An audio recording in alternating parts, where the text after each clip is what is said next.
भैया नौजवान साथियों, ये 10 फुट का बीच में जो गैप है इसे खत्म कर दो, थोड़ा आगे खिंच के आओ, कैमरा लगे तुम्हारी दाढ़ी पे।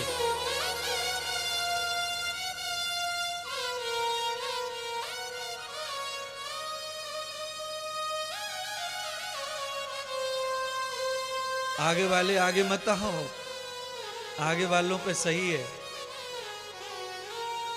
ये जुआ ताश वालों की तरह टोली बना के नहीं बैठना है कथा में। यह तो खत्म करने के लिए महात्मा इंद्रदेव को जाना जाता है। बड़ी मुश्किल से ये 7 दिन निकल जान दो, पूरे गांव में ताश की गड्डियां बिकना बंद पड़ जाएगा महाराज। बस ये 7 दिन कैसे भी धीरे धीरे झेल लो, बड़ा फ्रेश लगेगा। बृहदवासौ यथा कर्मम् अमृतं तमंगलो पिबा आत्मनः। 88,000 ऋषि सूत जी के पास पहुंचे गंगा तट पर और जाकर ये श्लोक गाया, महात्मन हमारे ऊपर कृपा कर दो, हमें संसार से विरक्त होने का ज्ञान दे दो। भावम तपद भ्रमणोति कृतम सर्वे पृथिव्यात अर्जुनम। 88,000 ऋषि कहते हैं कि हम सारी धरती पर भ्रमण कर आए, बड़ा बड़ा ज्ञान ले लिया, कथा सत्संग भी भरपूर सुने हैं, कम ज्यादा नहीं, 100 साल हो गए सुनते सुनते, पर संसार छूटता नहीं है। आप भी वही हैं, ऋषि मुनियों का जो दुख था दुख वही आपका भी है। आपने भी कथा कोई कम नहीं सुनी है, चलती रहती है, सुनते रहते हैं, और यहां वहां नहीं तो टीवी तो बहुत बढ़िया साधन है, कथा सुनते ही रहते हैं, पर संसार नहीं छूटता। कितने भी डॉक्टर बदलकर अगर आदमी निरोगी नहीं होता है तो दुख कभी खत्म नहीं होता है। जो पीड़ा है, जिसकी दवा चाहिए, डॉक्टर किया नहीं ठीक हुआ, डॉक्टर बदला नहीं ठीक हुआ, गांव बदल दिया नहीं ठीक हुआ, शहर में चले गए नहीं ठीक हुआ। कई लोग अपनी जिंदगी को सुखी बनाने के लिए जगह जगह बदलते रहते हैं खुद को। लोगों के अंदर ऐसा ज्ञान हो जाता है कि हमारे लिए ये जगह ठीक नहीं है, ऐसा पंडित जी ने कहा। अरे जहां तू फेल हो रहा है वहीं अगल बगल में कई दुकानदार पास हो रहे हैं। जहां तेरा व्यापार खत्म हो गया, मिट गया, वहीं दूसरे लोग उसी मार्केट में करोड़पति अरबपति हो गए। ऐसा नहीं है, जगह खराब नहीं है, जगह खराब होती तो पूरा मार्केट गरीब हो जाता। क्या खराब है फिर? 4 लकीर तेरी खराब है। धरती को दोष मत दो, दोष धरती का नहीं है। कई लोगों के घर में लगातार कोई बीमार रहे तो उनके घर को ही फेल कर देते हैं ज्ञानी लोग। तुम्हारे घर में दोष है इसलिए कोई न कोई हमेशा बीमार रहेगा, और कितनी भी दवा करवाओ ठीक नहीं होगा। तो क्या करें महाराज? तो क्या घर बदलो, बाथरूम बदलो, किचन बदलो, तो क्या बदले महाराज? तो ये चौखट उखाड़ो, यहाँ दीवार लगाओ, और जहाँ दीवार है वहां चौखट लगाओ। 3.25 लाख रुपए खर्च करवा कर मौसी से 1.5 लाख लिए, कुछ घर पे पड़े थे, कर्जदार हो गया, शांति फिर भी नहीं आई, आएगी नहीं। चौखट बदलने से भाग्य कभी बदल सकता नहीं है। भाग्य नहीं बदलेगा चौखट बदलने से। बाथरूम में टाइल्स का इधर मुंह कर दो, हो सफेद के साथ काली टाइल्स है, हो ब्याह नहीं होगा लड़के का। कमाल की बात। बोलो ब्याह क्यों नहीं होगा? भगवान ने तो पहले जन्म से ही साथ में गोरे के साथ काले बाल दिए, ब्याह तो होगा। भगवान ने बनाया है, गोरा काला सब फिक्स करके भेजा है। जिनके बाल सफेद हो रहे हैं उन जवानों को पूछो कितने परेशान हैं, ढूंढते फिर रहे काला करने की जुगाड़। तो काला खराब थोड़ी होता है, पर जहां जरूरत है वहां काला चाहिए तो चाहिए। है? बताइए जरा, लाल कलर का काजल देखा आपने कभी? जैतपुर में कहीं मिलता हो तो हमें भी देना लाल कलर का काजल। कोशिश तो कर रहे हैं लोग लाल पीला हरा करने की। आंख के अंदर नहीं तो आंख के बाहर तो पोती रही हैं औरतें लाल पीला। धीरे धीरे आंख का भी बन जाएगा, दूसरा पलकों का बन गया तो आंखों के अंदर भी डालने का बन ही जाएगा। क्या फर्क पड़ रहा है? धीरे धीरे लगे पड़े लोग बदलने में दुनिया को, भगवान की व्यवस्था को भी काटने में लगे पड़े। और फिर कहते हैं सुख नहीं है, शांति नहीं है, चैन नहीं है। चैन आएगा कहां से?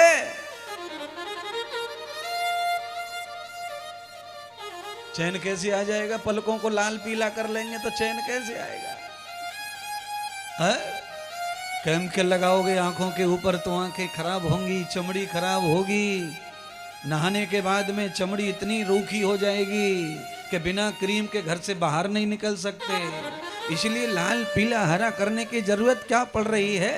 ठाकुर जी ने जो दिया है उसको संभालो, उसमें तप करो थोड़ा सा, जप करो थोड़ा सा, ध्यान करो थोड़ा सा विरक्त रह के परमात्मा को स्वीकार करो। चार्ज रहो, बैटरी को फुल रखो। लाइट चली जाए, आंधी का माहौल है, महीना 2 दिन 3 दिन नहीं आई तो कम से कम रोटी खा लें, पका लें, इतना तो बल्ब जल जाए, इतनी तो इन्वर्टर चार्ज हो जाए तुम्हारा। पर इतना चार्ज नहीं है, तुम ओवर होलिंग में जिंदा हो। पोतलिया पातलिया सज के चलो ब्याह में, पोतलिया पातलिया चलो कथा में, और बाद में कुछ नहीं। जैसे ही पानी से उतरा, जो लगाया था कंडीशनर, फिर इनके चेहरों को देखने का भी मूड नहीं होगा किसी का। इतना खुद को संवार के बैठे। ना ना ना ना ना, ये भी संवारो, इसका कोई विरोध नहीं है श्रृंगार सजने का, ये भी करो। पर ये करने से पहले दीवार अच्छी करो, उसे मजबूत करो। आप कितना भी महंगा कलर मार दें दीवार पर, उससे भूकंप से दीवार रुकने वाली नहीं है। भूकंप से दीवार तब रुकेगी कि आप कलर करो मत करो, पर उसमें 16 mm की 20 mm की सरिया ठुकी होनी चाहिए जमीन में, तब रुकेगा भूकंप। लाल पीली सारी गोरी चिकनी सब फैशन नीचे पटक लेता है वो। भूकंप का मतलब हो गया आने वाला दुख। जीवन में कभी भी दुख आकर घेरे तो उस दुख को हम कैसे संभाल लें, उसके लिए अंदर से स्ट्रांग चाहिए। और वो तभी होगा जब आप चालाकी छोड़कर, पॉलिसी छोड़कर, अपना काम कैसे बन सकता है, हम कैसे दूसरे को हरा सकते हैं, इस योजना को छोड़कर सात्विक भाव से भगवान के शरणागति हो जाओगे तो आपको अंदर से सब कुछ प्राप्त होगा। आपको कोई आदमी कितना बुरा कह रहा है, कितना बुरा कह रहा है, और आपको क्रोध नहीं आ रहा, आपको अशांति नहीं हो रही है, सब कुछ हो रहा है। सामना वाला बोलता ही जाए, रुके ही ना, और हम सुनते जाएं। इसका कोई अर्थ ये निकाले कि हम वीक हैं, कमजोर हैं या गलती की है ना, ये इसका मतलब नहीं है। इसका मतलब यह है कि तूफान और भूकंप टकरा रहे हैं पर दीवार का कुछ बिगड़ता नहीं है। वो थक जाएंगे खुद। बादल हमेशा नहीं रहते, आंधियां हमेशा नहीं रहती। आंधी घड़ी लगा के कितनी भी ताकत मारे तो 15 मिनट तक, 10 मिनट तक आती है, उतने में जो उसे करना है कर चली जाती है। और बाद में प्राणवायु जिसे हवा कहते हैं वो कंटिन्यू रहती है, वो कभी नहीं रुकती है।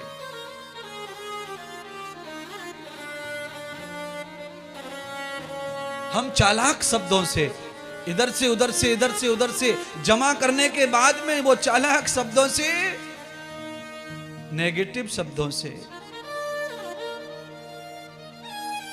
हम किसी को विचलित कर सकते हैं पर हरा नहीं सकते हैं। क्यों?